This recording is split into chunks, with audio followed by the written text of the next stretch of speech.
How's it going, guys? Rob here. Welcome to my very first Slashback Saturday challenge created by the Horror Man, Joe himself. Really cool guy.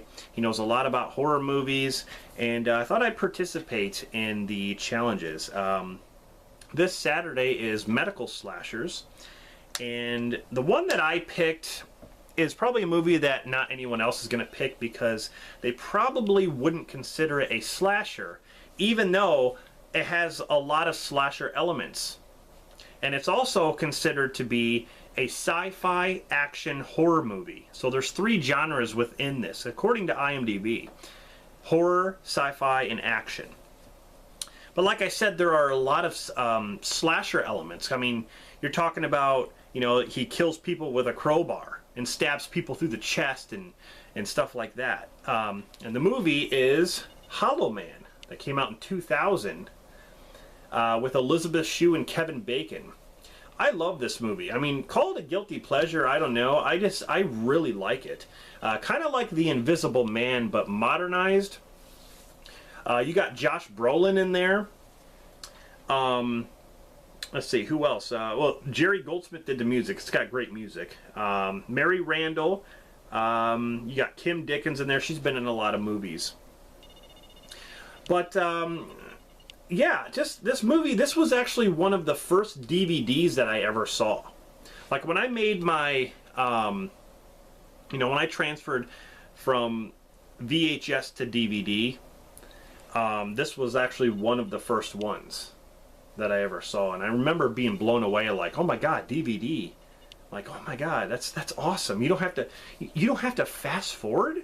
Oh my God, you mean chapters? What are they? Oh my God, look at, you can pick what scene you want and just click. Oh my God, this is great. Technology is great.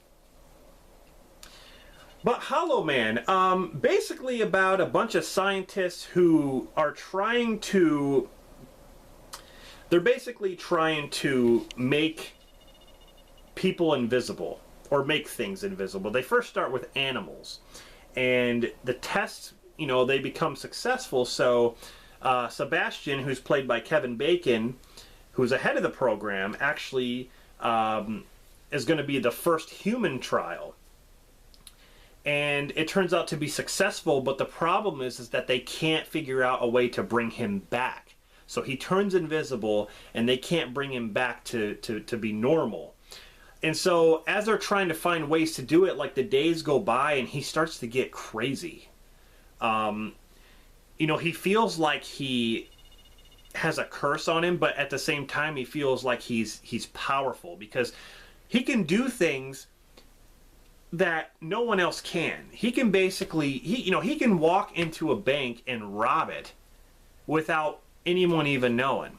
There's a part in here where he goes to this chick's apartment and she's like getting naked and stuff, and he like walks in the room and he just has his way with her. She doesn't even know what's happening. Like, all of a sudden she's like, what? What? Oh my God. And like, he's just, yeah, he's pretty much raping her in a way. You know, the feeling of being invisible. I mean, what would you do? Like, how would that feel if you were invisible and like you could do whatever you want and no one would even see you? I mean, that's just, that in a way is like too much power, like, honestly. But he starts to go crazy.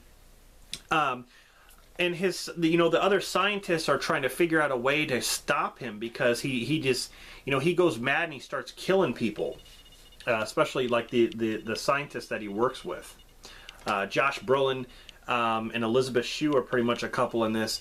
Elizabeth Shue is she's my crush. She's always been my crush. Adventures of Babysitting, The Karate Kid. She's just always been, man, The Karate Kid. I don't know what she looked better in. Cocktail. Loved her in that movie. But anyway, yeah, so Kevin Bacon, he was great in this, playing Sebastian and the Invisible Man, basically. Yeah, I think Kevin Bacon is a great villain. You notice it a lot in The River Wild, which is a great thriller. That's one, if you have not seen, I definitely recommend it, with Meryl Streep, The River Wild. But he's not, you know, he doesn't really, he's not a villain to begin with. He just goes crazy. But I like that. There's a picture of, you know, when he's invisible, but he's got like water on him and stuff, so you can see a silhouette of him, and he's carrying that huge crowbar thing that he uses. But they spoof this movie. I believe it's scary. I don't know what scary movie it was. It was either 1 or 2. I can't remember which one they spoof it. But yeah, it's still considered a horror flick.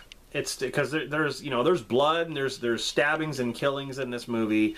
So it's still considered that. But like I said, there's a lot of action. There's some sci-fi elements, and it is, you know, pretty much a slasher in that way. Because to be a slasher, you don't have to actually have a knife to slash people. You can have an axe. You can have anything sharp. You can have a stick and stab someone with a stick, a dull stick, and call it a slasher. But anyway, this would be my pick for the medical slasher theme, Hollow Man. I know there's a Hollow Man 2. I've never seen it, and I'm not sure if that, I don't know if that just like came to straight to DVD or what. Yeah, you know, another one that would actually probably, I don't know if it'd be considered, well, yeah, it's got some horror elements, would be Kevin Bacon was also in Flatliners, the original Flatliners. I don't know if, yeah, that wouldn't really be, I don't think that'd be a slasher, really. But anyway, Hollow Man is definitely one of my favorite medical slashers. I mean, there's other ones out there that I love, you know, The Dentist, Dr. Giggles. I like Anatomy. There's a lot, but I wanted to pick this one. So, anyway, I hope you enjoyed this video. And yeah, I just want to thank Horror Man Joe for creating this. This is just really cool. A lot of cool ideas. And yeah, I think I'm gonna have fun doing this. So tell me what you think in the comments, and stay tuned for more videos. This is Rob from Movie Review Time signing off, and I'll see you guys next time.